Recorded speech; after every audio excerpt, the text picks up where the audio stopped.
The Super Nintendo Entertainment System was a massive advancement of technology in comparison to its predecessor, not only in terms of graphical capabilities, but also what gameplay mechanics would actually be possible to implement. Many were waiting for a new Zelda game for the platform, and while the first Legend of Zelda certainly has been a popular one, the title that has really solidified the franchise's standing in the history of gaming is The Legend of Zelda: A Link to the Past, released in 1991. Incidentally, the year I was born in, which does make me feel a bit old. Though what probably will make me feel less old is the fact that in this video we shall dissect not the original SNES version, but its 2002 re-release for Game Boy Advance, which I consider to be the definitive official version of the game. I am fully aware of the criticisms the handheld version faces most, so let's tackle them first. The changed aspect ratio. It is true that you will see less of the environments on the Game Boy Advance version in comparison to the SNES one. But that never hampers actual gameplay, and in a couple cases where it would, the GBA version makes adjustments to avoid any problems. The second criticism the GBA release often faces is the difference in sound quality. And that's an absolutely valid criticism. The GBA version sounds are of a worse quality. But also, that is something you notice only in direct comparison, as when the game stands on its own, everything still sounds really good. And finally, the addition of voice to Link's actions.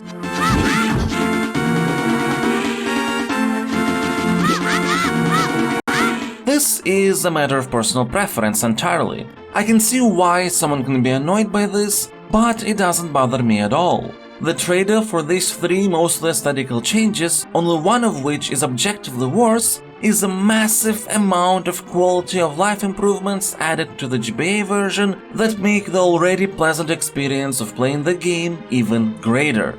The only thing better than that would be a mod I'm sure exists that takes the SNES version and adds the GBA improvements over it, but for the purposes of fairness we're looking only at official releases. Now, you don't need to watch my Zelda 1 and 2 videos before this one, but if you're interested in the evolution of Zelda as a series, I would advise you to watch them first if you haven't already. Links are in the description and YouTube cards. My name is Stanislav Costiuc, I am a game designer, and this is my review of The Legend of Zelda: A Link to the Past, which as always we're doing with the help of my Stasocritic system, the first category of which is design.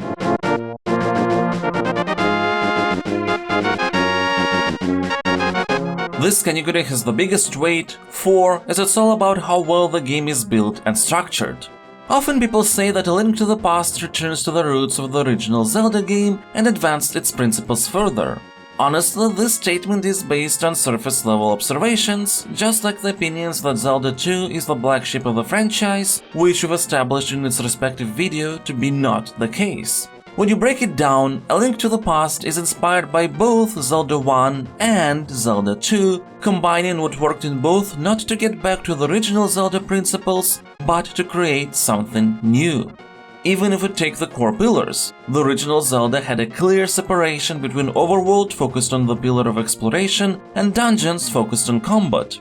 Then Zelda 2 tried to bring consistency by always focusing on the two core pillars side by side, exploration and combat. A Link to the Past takes it a step further and adds puzzles into the mix. This time though, the game really doubles down on all these pillars, to the point that they essentially become the core gameplay loop itself, what you're doing moment to moment. You explore locations while clearing them out of enemies, so you could solve puzzles in the area.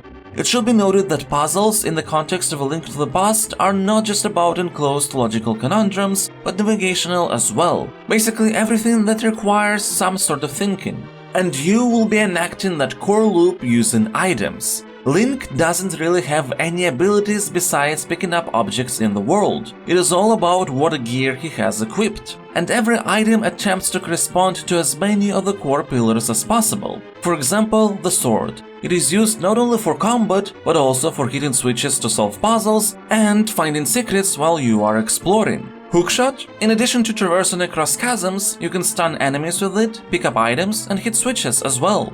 Magic powder is needed to solve a particular puzzle in the light world, but also you can transform bubbles into fairies. And yes, there are items with limited versatility, like for example the Book of Mudora. but you still use it several times to either get access to certain locations or receive other equipment.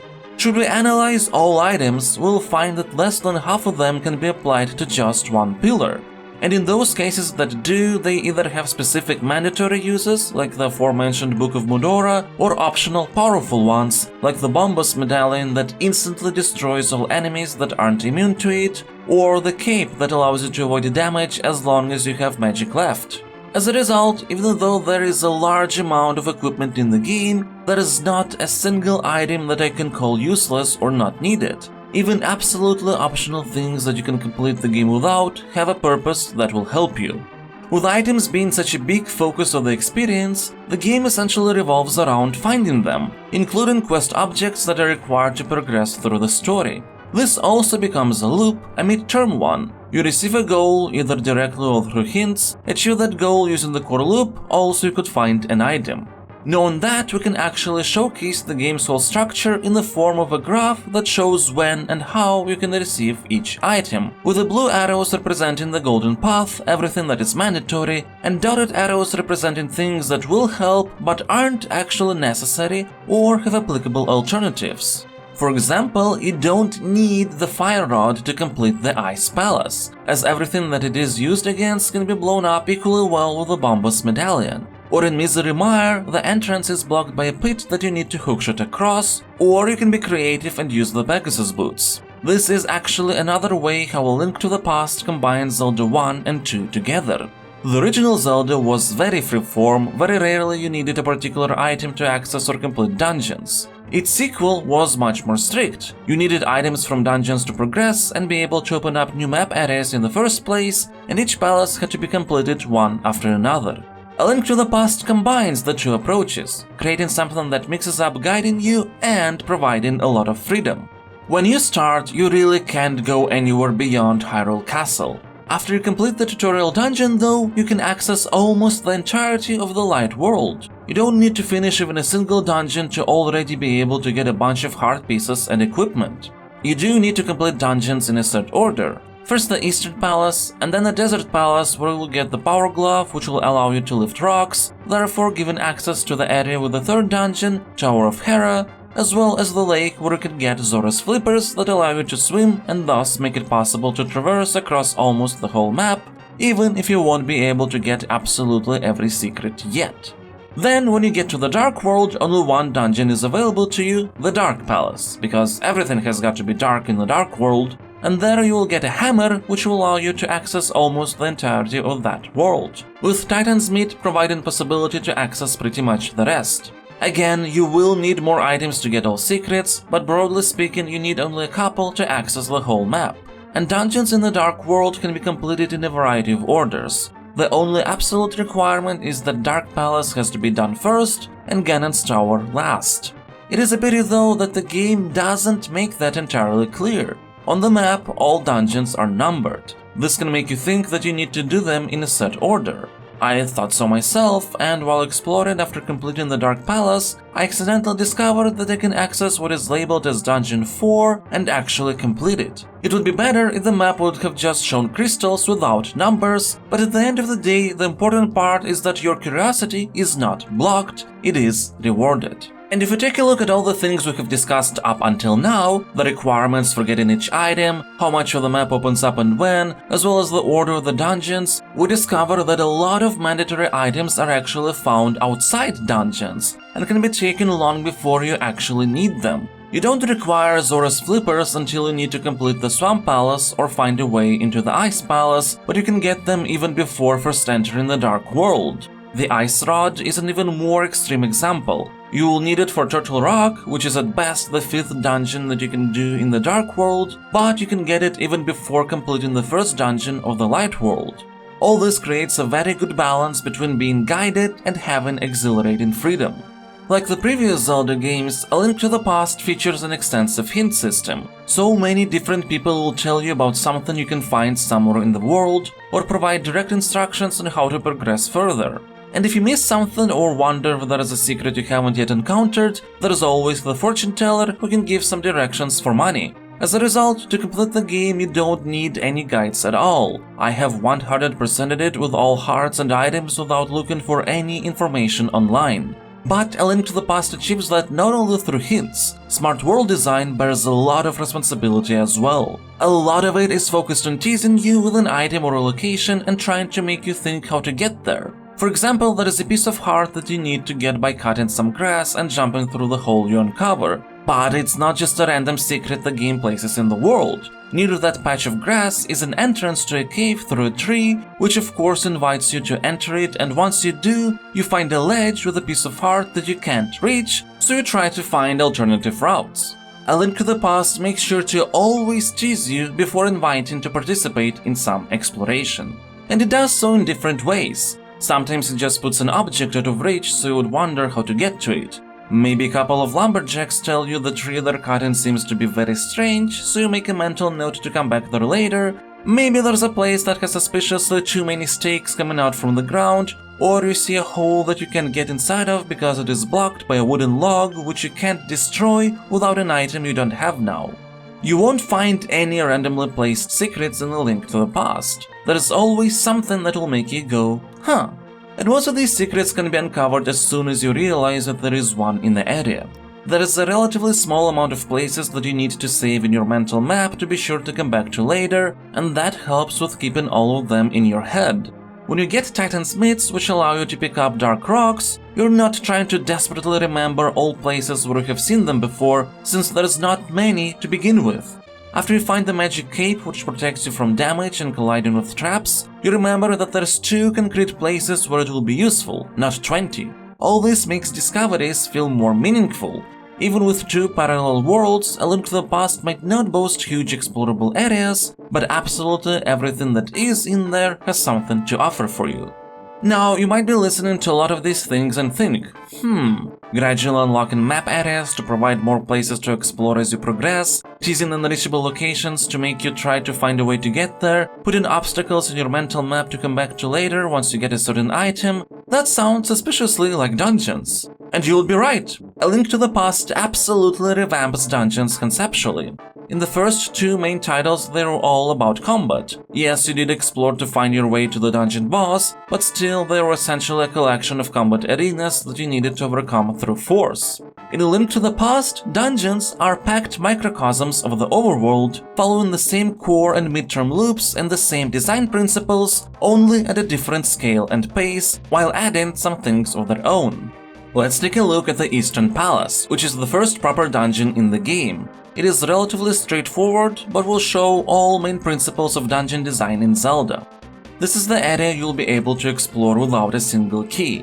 Once you get a small key here, you'll be able to explore this area, which houses the big key, a new type of keys with which you open special big doors and big chests that house the dungeon's treasure. In the case of Eastern Palace, a bow that helps with defeating armored enemies and the boss. You then gain access to these rooms, and with another small key you find there, you can go to the 2nd floor all the way to the boss. So as I have mentioned, it is gradually unlocking space. Now we can draw a golden path line, the mandatory path to complete the dungeon, as well as secondary lines, places where you can go and explore but aren't required to. These places can house items that can help you greatly, like a dungeon map. Also in this schematic we will add an eye icon to all places where the game teases you throughout the golden path. You go under the walkway here that you can't reach, that's tease number 1. You then get to a balcony from which you can see a big treasure chest, tease number 2. Then you see a corridor with some blocks below you, tease number 3. That eventually transforms into tease number 4, as when you reach the place you find that you can't push the blocks from your side to open the path. You then get to the big chest which resolves tease number 2, but it becomes a tease number 5 as you learn that a big key is needed to open it, and tease number 6 for the door requiring the same big key. Eventually you resolve all the teases. You go on the walkway to get the big key, you then push the blocks you couldn't before to get back to the room with the big chest and big door that you can open now. Every locked door is a small tease as well, due to the nature of them being, well, locked. What can also be considered a tease is an enemy type that is menacing at first, but trivial once you get access to the dungeon's treasure. All dungeons work in a way that they set something up and then they resolve it. It's like mini stories. Now, we can't forget to put on our schematic the different interactive elements of the dungeon, which for Eastern Palace are two types of floor buttons, one of them hidden as floor tiles, as well as holes that shoot boulders out of them. What you can't see is that the dungeon varies these elements throughout different rooms. At the beginning you're being taught about them in a way you can't miss, and then different challenges are created by combining these elements and sometimes enemies together. Every dungeon is built using these principles. They are progressively opening up locations that keep teasing you with different places you need to figure out how to reach, while throwing different obstacles on your way as you resolve everything that they set up. There are several ways variety is kept. The first one is dungeon planning. Some are flat and sprawling, some are more like mazes, some have multiple levels and rely on thinking about locations vertically. Then of course is the pacing of unlocking areas, how much is available to you from the start, how much you need to explore before getting different items, how many choices you have once you get a key, etc. And finally, the types of dungeon elements used. Eastern Palace is focused on hidden buttons and boulders. Swamp Palace is focused on water, the level of which you change with levers, as well as of course hookshotting through different spaces. Ice Palace has a lot of ice floors and enemies that can be defeated only with fire.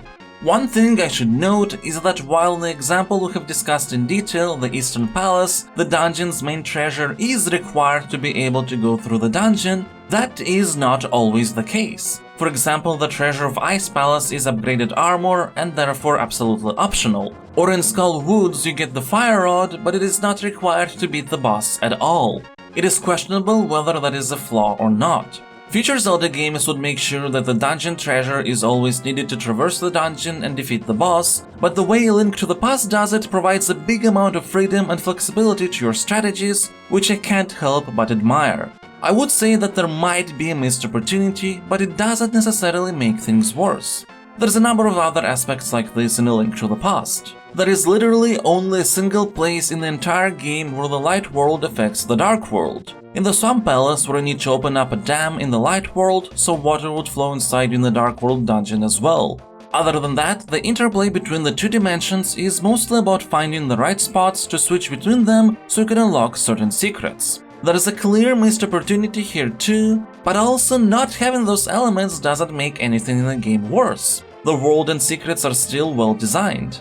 I would say this kind of stuff affects cohesion more so than design, but we'll get to that. What is an actual flaw is adding shields on enemy guard sprites. This may sound weird, but enemies can't block with their shields, but can do so with their weapons. This can make you confused at times because you think you should not attack from the shield side, but you do. It is a very minor gripe mixed in with the positive aspect of positioning mattering in combat. Or collision with airborne enemies, for example the fallen rocks, is based on you intersecting with their sprite, even if the shadow seemingly shows that the object didn't reach you yet. But at the same time, this type of collision is what makes the boss battle with Mothula nice to play, since you can strike it from a position that wouldn't be realistic. In general though, the core gameplay in A Link to the Past is not something exciting to talk about. It is not interesting on its own, but it works, and that's what matters really. It takes the basics of the original Zelda game and makes them comfortable. Link can now walk in 8 directions instead of 4, sword hits in an arc rather than a straight line, if you move towards an object corner, Link will slide himself toward the pathway you need to go to, and so on. It might not be something to sing songs about, but it is polished and achieves the most important goal. It is comfortable to do what you want to do. Because A Link to the Past is not a game built around core gameplay. It is built around the world, and core gameplay exists so you could comfortably interact with the world, and knowing these interactions, be creative, and that's what brings enjoyment. Placing bombs or throwing them is not something that feels inherently good necessarily, but what does is noticing cracks in the walls you can blow up, other clues in the world that show the surface can be destroyed even if there's no cracks, or timing your throws properly to complete a puzzle. And the core gameplay is built in such a way that there is nothing preventing you from enjoying those world-related aspects. Combat is very similar in nature. Link has only 2 types of attack, a normal one and a charged rotating spin. And of course the sword beam from previous games also remained, but this time it is connected to Master Sword specifically and has a much bigger radius. While enemies do have different behaviors, enjoyment comes not from the core combat systems, but from figuring out different interactions. For example, green Igors can be defeated not only using arrows, but pots as well. There is a particular strategy to defeat the little Helmasaurs, but you can also just use your Pegasus boots where needed to deal with them faster. You can stun buzz blobs with a boomerang to not get hit by electricity when attacking them, or you can shoot them with arrows. It's all about figuring out the most effective strategy, which is even more obvious with boss design, and why I appreciate that in A Link to the Past the dungeon treasure is not always a strict requirement to defeat them.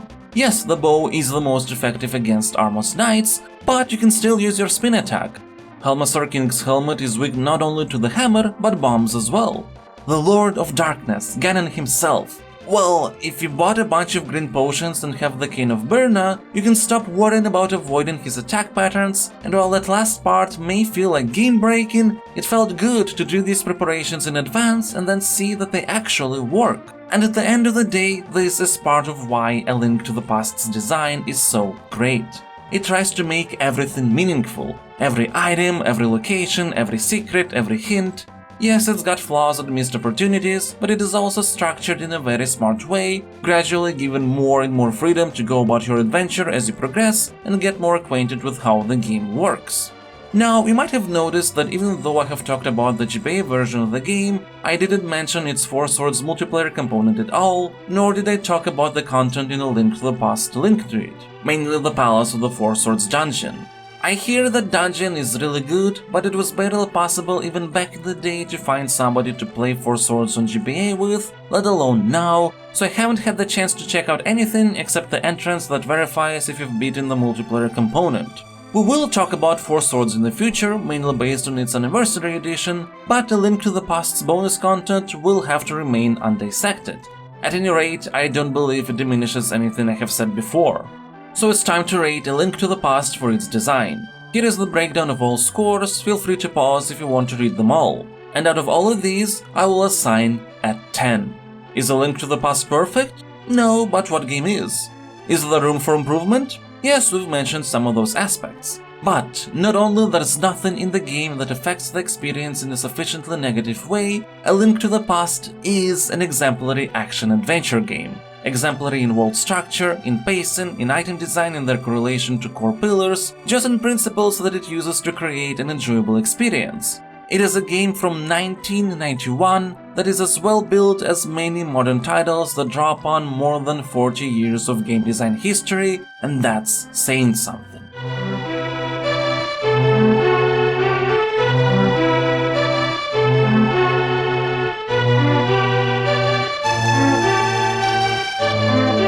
Let's continue on to our next category, context.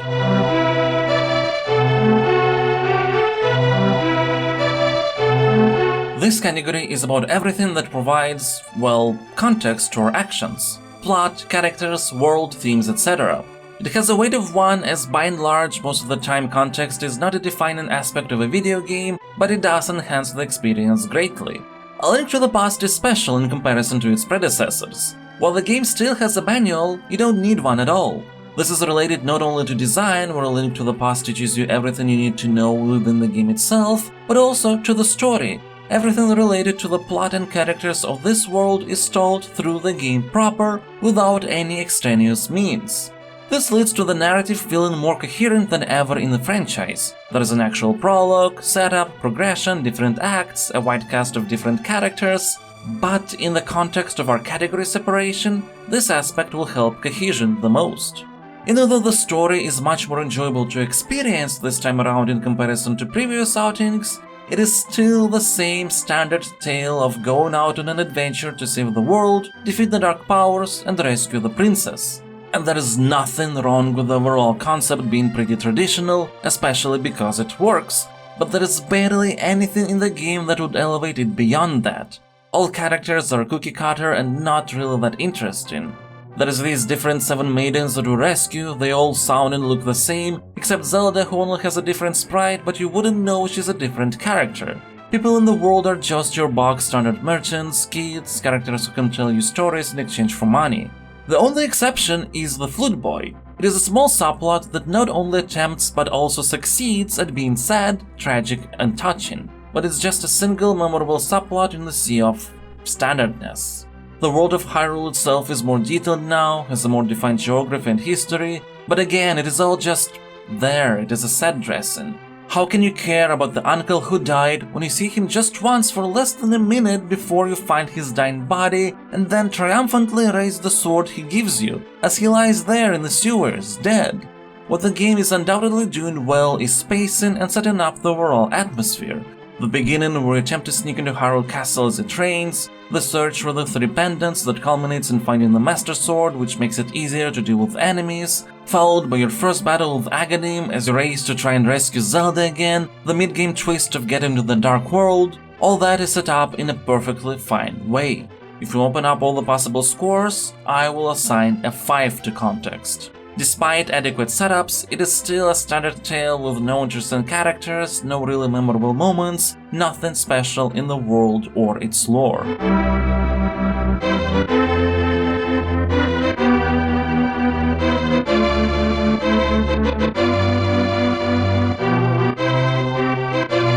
Let's move on to aesthetics.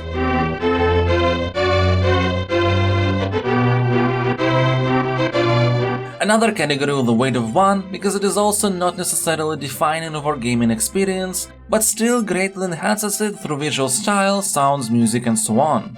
And A Link to the Past, despite being a game from 1991, for sure excels at all that. I just recently talked about setting up the atmosphere, and aesthetics play a big role in that. One thing that is very important is that outside of just having good looking sprites, the game adds tons of little details. The rain overlay is not just lines of rain on top of the screen, it also has animations of drops hitting the ground. Yes, it is still a static overlay, but it gives a feeling of rain actually happening. Flowers on the ground are animated, making it feel like the wind is blowing. When you cut grass, leaves fall down. When Link moves, the tip of his hat wiggles, for the lack of a better word. And mind you, all these things that I've mentioned are a matter of an additional frame or 2 of animations, but it adds a lot of life to what's happening on the screen. Of course, all these actions are accompanied by respective sound effects, and I guess if we talk about sounds, we can't avoid mentioning Link's grunts in the GBA version taken from Ocarina of Time.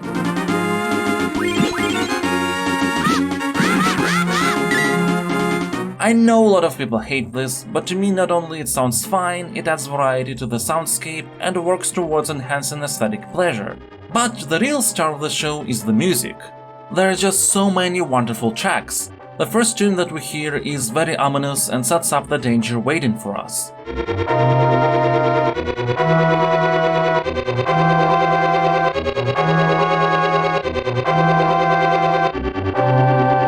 Then when we get to Hyrule Castle, we have a soundtrack that mixes the kindling nature of the location with the rising tension.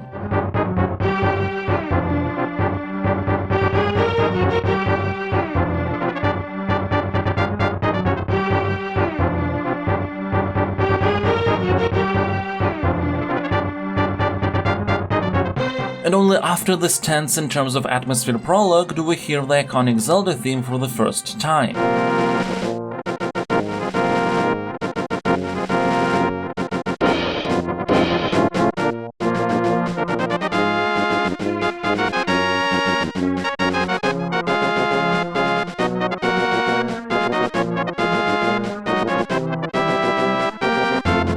How can we talk about Zelda music without mentioning the peaceful Kakariko Village tune?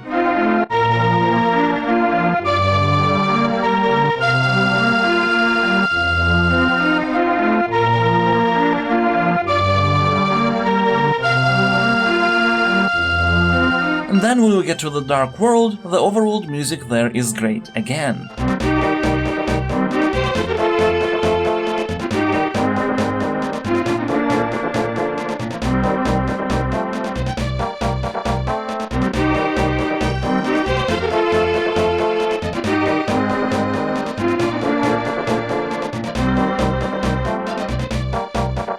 The letdowns of the soundtrack, I would say, is the dungeon music.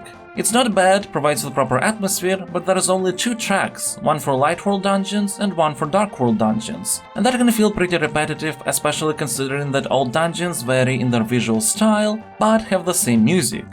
Still, I don't believe that this flaw should prevent A Link to the Past from getting assigned a 10 in the aesthetics category. It is full of great details, extremely polished, with high quality visuals, sound and music, and is just a pleasure to experience.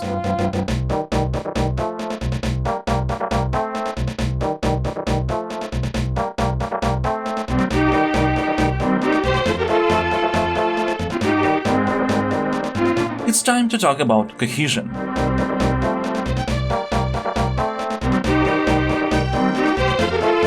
This category has weight of 2 and is all about how well different aspects of the game are connected together to provide a wholesome experience. While I do use the word gamey as a sort of criticism in this category quite a bit, the point of this category is not to avoid gamey elements or needing to be absolutely realistic, but combining together everything there is in such a way that it leads to a greater whole. Now, A Link to the Past is a game from 1991, and we have to admit that back in those days a lot of principles about pushing holistic experiences didn't yet exist. I would even think that this game itself has pioneered a bunch of these. And in comparison to the first Zelda, which did a lot of things just because it's a game, it's a progress, but it still doesn't push far enough. Some of the traditional Zelda mechanics actually make sense now. If you want to be coy about this, we can talk about how firing arrows from a bow actually uses arrows this time. But there are other good examples, like the Master Sword that is used to explain away the beams that are fired up when your health is full. And mind you, there is no explanation in the game itself why it does that, but just the fact that you start with a normal sword that doesn't have this ability, and then after going throughout the whole world to be able to take out this magical sword and now it shoots beams, that's enough to get it, to make it feel special. The usage of music is also pretty smart. The ominous tune at the very beginning is not used only to create a proper atmosphere, but also at that moment in time you are very limited to where you can go in the world. And only once you get the real freedom to explore do you hear the iconic Zelda overworld theme for the first time, thus emotionally connecting together the design of the game and its music with this sense of freedom. That's great as well. But there's also a lot of things that kinda fall flat, like triumphantly raising the sword over your uncle's corpse, or different other aspects that don't really create any sort of cohesion within the world. For example, as you traverse the Zora River, you will have to avoid a lot of their attacks until you reach their king, who is actually friendly and sells flippers to you that will allow you to swim. That's kinda funny, I guess, but it isn't set up in any way proper to feel like a payoff, nor does the king's friendliness matter, it's just there. Because it's a game and because after this challenge we need a reward, so the Zora will give you flippers. This is why, if you take a look at the possible scores for the Cohesion category, I will assign a 7. A Link to the Past does enough interesting things to create stronger connections between different game elements, but it still features a pretty big number of things that are there just because it is a game and that's how it works.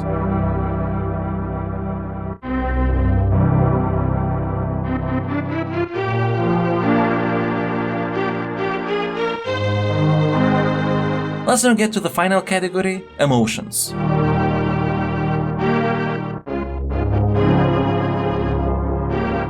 This is the most subjective category of a rating system, but at the same time with the second largest weight, 3. The reason is simple: enjoyment of a game is extremely important and it can overcome any flaws the game has. And A Link to the Past is a very enjoyable game indeed. When you start playing it, you just sort of get into the flow. Even if it's a replay, it hooks you.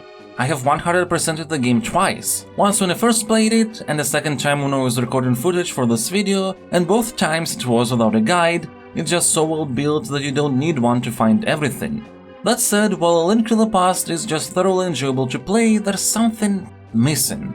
I don't really have any strong memories or emotions related to what it's doing, you know? Some say that when defeating Aghanim for the first time turns out to not be the end of the game and you have this whole dark world ahead of you to complete is a huge memorable twist.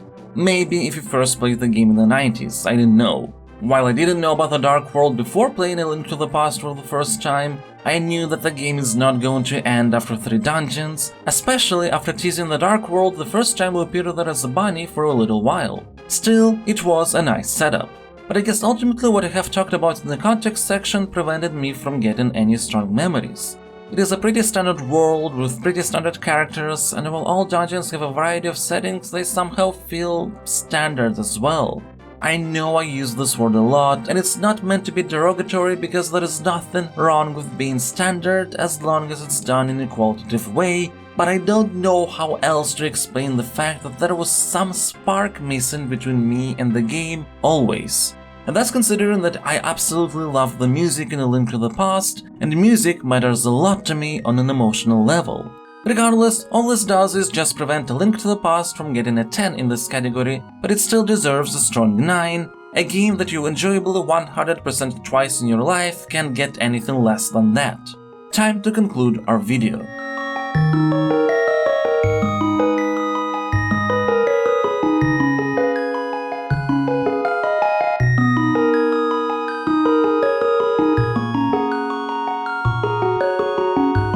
After all scores and weights are taken into account, The Legend of Zelda: A Link to the Past receives a Stasocritic Score of 86.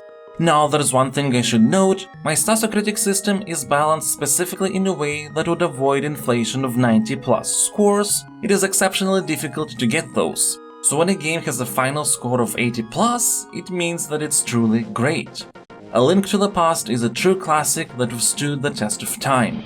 It is as enjoyable as any good modern game you will find on the market, and historically speaking is the game that has put the franchise on the map and defined what it will be for years to come. I would heartily recommend A Link to the Past to absolutely everyone. It's great. I would even say that if there's ever a remake of this game, it doesn't need to try to add more character moments or memorable personalities or otherwise try to fix the issues of standardness that we have discussed, unless it's just through changing existing text and not otherwise new moments or situations. Here's the thing, yes, there are issues, but it will be very easy to break the existing great pacing and setups. So, if you have never tried A Link to the Past, make sure to play it one day. It's a true classic.